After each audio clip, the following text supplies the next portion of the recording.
What's going on, guys? Ed here from Drone Gear, and I'm with Drew from Wild Rabbit. What's up, Drew? And we are at the Santa Fe Dam RC Park. Santa Fe Dam RC Park. So this place is really cool. People come here to fly drones. They come here to fly anything RC, pretty much. Everything RC, mostly airplanes, but we do a little drone flying out here. Awesome. Well, today we're going to tell you about the Connex Mini from Amimon. It's an amazing video transmission product that we can use in many different applications. So obviously you can use the Connex sending a standard camera on sticks over to Video Village, but there are some more applications that I think Amimon was after when they designed the Mini, and you can kind of see that here. So tell us a little bit about what's going on here with this Movi. So right now we have a pre-fly Movi M5. We're set up in aerial mode, multi-rotor mode. We have the transmitter mounted right here. It's sitting down 720 HD feed, nice clear picture. Some of the applications we would use a system like this for is a cable cam or something like a Taro car from pre-fly RC car with a camera on it, or Movi handheld operations, or just to send video from a camera on a tripod. Yeah, standard, right? To a Video Village, to a director's monitor, something like that, something really simple. We kind of consider this a prosumer system since it's HDMI in and out only. There's some ways around that, but it's a great product to pair with like a Movi M5 and a DSLR type camera. So it's a lower priced system, but also gives you really nice results. And it's called the Mini, right? So let's talk about the size here. So this is the original, the full-size Connex, which is still available and works great, but size matters when you're flying, and with drones and the type of specialty camera solutions that we provide for our clients. So sometimes we need to pack it down, and this seems to be a pretty good in size difference there. Yeah? Yep. It's the Mini. It's the Mini. We did this video last summer called Dance Crazy, and one of the biggest problems we dealt with was the latency in the video system. So we're doing really tight technical movements, coordinations between the drone and the camera operator, and when you have that latency, you just miss shots. Like it's impossible to kind of plan ahead, to move the camera ahead of where you think it's actually supposed to be. Another time that zero latency was really important for us was during the Iggy music video, because there's tight tracking going on. Let's say you're chasing a car, per se, like we were in that video.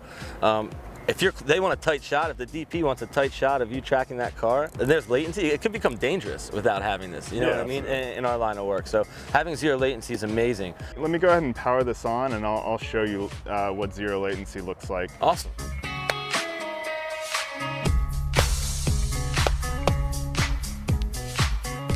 So zero latency means zero lag. You're not going to have a delay between what your camera's seeing to what your monitor's seeing.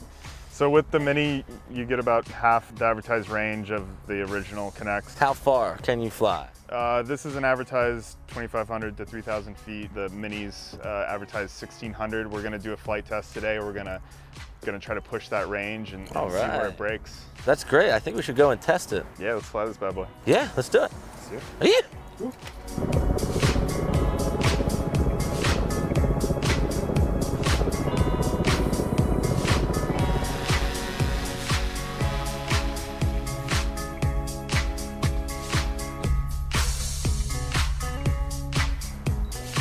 500 meters, so 1,500 feet, 500 meters, beautiful reception right here. Connex Mini is holding strong.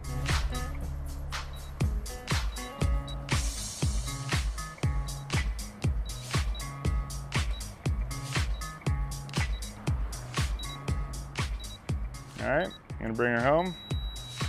All right, so we just completed our test and breakdown of the Connex Mini, and I am more than impressed. So the first thing we did was the latency test, which you guys saw, and that was very impressive. We took the system and attached it to a drone, and why don't you tell us about that, Drew? Were you impressed? Yeah, we're very impressed. So we got the advertised 1,600 feet zero latency signal.